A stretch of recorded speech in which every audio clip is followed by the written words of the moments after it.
What is Feng Shui? What is Feng Shui? Simply put, it is an ancient art and science that was developed by the Chinese more than 3,000 years ago. It is a complex body of knowledge that if practiced properly will assure the person good health and fortune. Feng Shui is made of two words. The first is wind while the second is earth. Its teachings are based on Taoist vision and understanding of nature on the belief that the land is alive and is filled with energy. This in turn could make a kingdom successful or bring it to its downfall. Aside from the water and the wind, Feng Shui is influenced by the theory of three other elements, namely wood, fire and metal. It is this that also guides Chinese astrological sciences, including the times, dates of birth and years, as well as colors, seasons, directions and the planets. The main tools for Feng Shui are the compass and the Ba Gua. The Ba Gua is an octagonal-shaped grid containing the symbols of the I Ching, which is the ancient oracle on which this is based. Those who believe in Feng Shui say that those who know the Bagua of their home will be able to understand specific areas of their life. The Feng Shui compass is also called Lo Pan. This is used to access deeper information about a site or a building. It consists of bands of concentric rings arranged around the magnetic needle. Lo means everything, and Pan means bowl, which can be interpreted as the key to the mysteries of the universe. Through the years, several different schools of Feng Shui have emerged. If you are able to master the basic level, it is said that you will start to see powerful results which could be to your advantage both at home and in business. Those who practice Feng Shui see it as a double-edged sword because it can be mutually productive and also destructive. In a productive cycle, fire produces earth, which produces metal, which produces water, which produces wood, and the fire again. In a destructive cycle, wood destroys earth, which destroys water, which destroys fire, which destroys metal, and then destroys wood. To give you an idea what this all means, let's say you were born on a fire year. Too much water in the home is not good because water destroys fire. On the other hand, if you put a lot of wooden decor into your home, then things will be good because wood produces fire. Aside from that, experts say that you will more likely prosper if you sleep on the south side of the house or apartment. But the ordinary Joe does not have time to understand that. This is why many people these days consult Feng Shui experts when they are building an office or their home. By being able to have someone who understands these cycles, harmony and productivity is achieved. So what is Feng Shui? For those who don't believe in it, simply one way of making sure that you will get good fortune. As for those who take it seriously, it is what creates the essence of life around us. There must always be a harmonious balance between these elements so that you can live a healthy and meaningful life. Feng Shui history. Feng Shui is the ancient Chinese practice of utilizing certain so-called laws governing the heavens and earth that can improve through what is called having positive qi. Feng Shui history is an ancient one and covers over 3,500 years. It is even older than the invention of the magnetic compass. A main portion of its origins may stem from ancient astronomy. The astronomical history of Feng Shui is evident in the ancient instruments that were developed in its practice. The earliest known Feng Shui instrument may have been what is known as the gnomon. This instrument was used along with trying to circumpolar the stars in order to determine the north and south axis. This was basically used in laying down early Chinese settlements. The ancient Yangshuo and Hongshan cultures in China provide the earliest evidences of the practice of Feng Shui.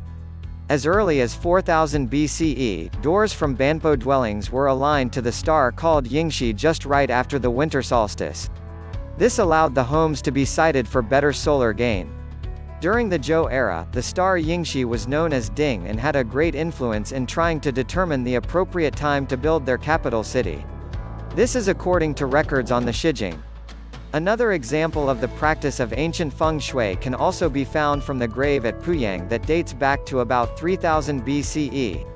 This particular grave contains mosaics of the stars called Dragon and Tiger along with the Beidou, known in the Western world as the Big Dipper constellation. The mosaics seem to be oriented along the north to south axis. The presence of round and square shapes were also found at the Puyang tomb as well as at the Hongshan cultural ceremonial centers and the former Longshan settlement. These evidences suggest that the practice of Gaitian astronomy, belief in a round Earth and a square Earth, was already present in the ancient Chinese society. One of the oldest instruments used in ancient Feng Shui were the Liuran astrolabes. These ancient instruments consist of a lacquered, two-sided board equipped with astronomical sightlines.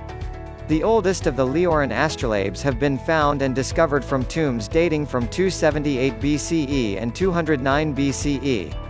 These ancient astrolabes show the chord hook diagram, and some those found even include the magic square of 3. The markings on these instruments remained unchanged, from the ancient astrolabe down to the first magnetic compasses.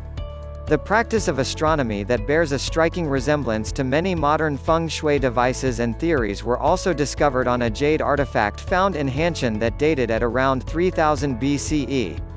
Ancient structures in China, which included its palaces in the capital cities, are all influenced by Feng Shui in their design and layout. The rules that were followed were written during the Zhou era on the Caogong Ji, or the Manual of Crafts. The magnetic compass was initially invented for the practice of Feng Shui and has been in use since its invention. Traditional Feng Shui instruments include the luopan, or the earlier south-pointing spoon, or the jinan zhen. This shows the extent of Feng Shui history and its long-standing practice in ancient Chinese history. Feng Shui theories.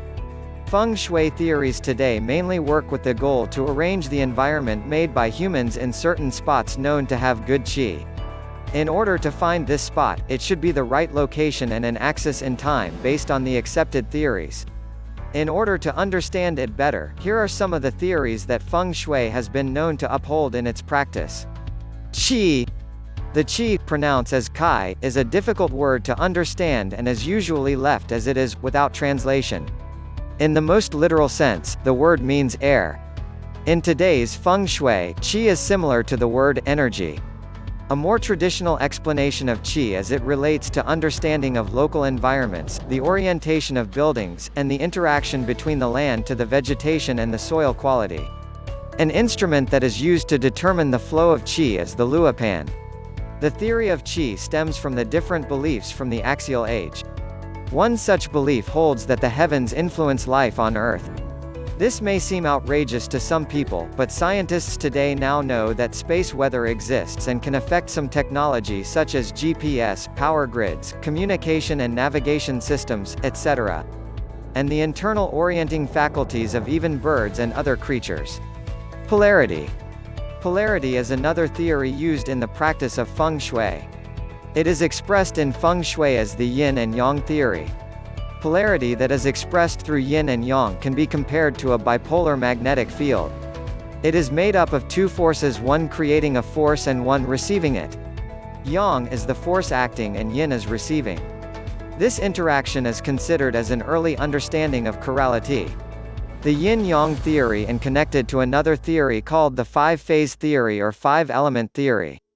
The so-called five elements of Feng Shui are water, wood, fire, earth or soil, and metal. These elements are said to be composed of yin and yang in precise amounts. The interaction between the two forces became the foundation for the practice of Feng Shui and how it is said to strive to achieve balance. Bagua. The two ancient diagrams that are known as the bagua are common fixtures in the practice in Feng Shui. They can be compared to the cardinal points of the compass today. The bagua diagrams are also linked with the sifang or four directions method of divination that was popularly used during the Shang dynasty, although the sifang is considered to be much older. It was also known to be used at Niuheliang as well as a big fixture in the Hongshan culture's practice of astronomy. And it is in this area of China that can be connected to Huangdi, who was also known as the Yellow Emperor. It was Huangdi who was known to have invented the south-pointing spoon. The cardinal directions that contained in the Bagua diagram are said to be determined by the marker stars of the mega constellations known as the four celestial animals. The east is considered to be the blue-green dragon. The south is the red bird. The west is also known to be the white tiger, while the north stood for the dark turtle. These Feng Shui theories also loom large even in today's practice of trying to achieve a good balance in the environment as well as the lives of people. Concepts behind Feng Shui. Feng Shui is more than just rearranging furniture, it's a lifestyle. and lifestyles involve mindsets or concepts that are prevalent. Feng Shui experts just say no to some things without reason. Most of the things they do come with a line of reasoning that may not necessarily be embraced by many people. Nonetheless, it is still a point of view that, among other things, require careful consideration and thought.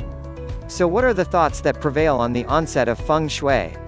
Here are just some of these prevalent concepts that a Feng Shui enthusiast or researcher may find useful.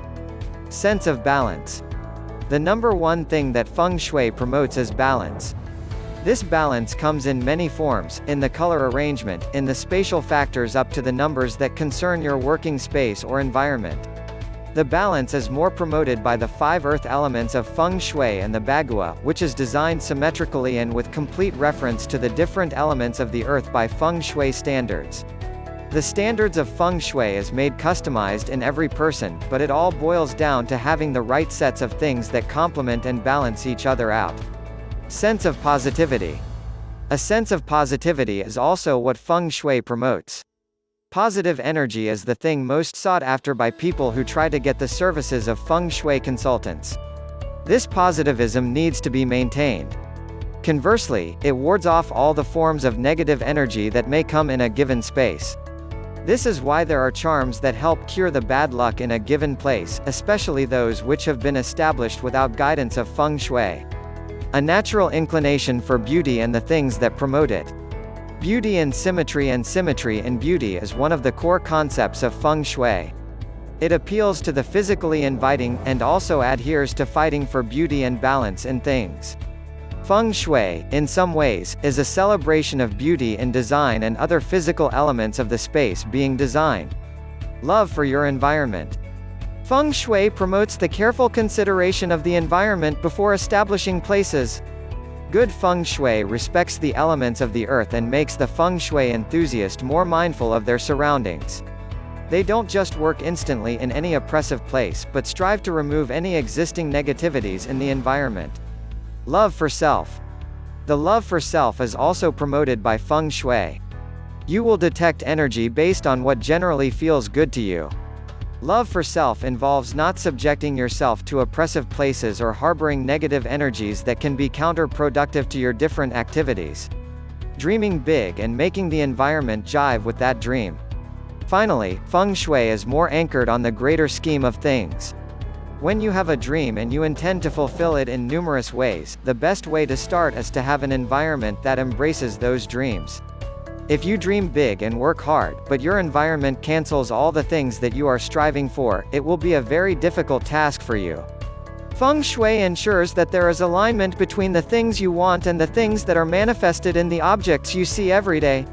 Thank you for watching. Feel free to leave a comment down below and please don't forget to like, share and subscribe.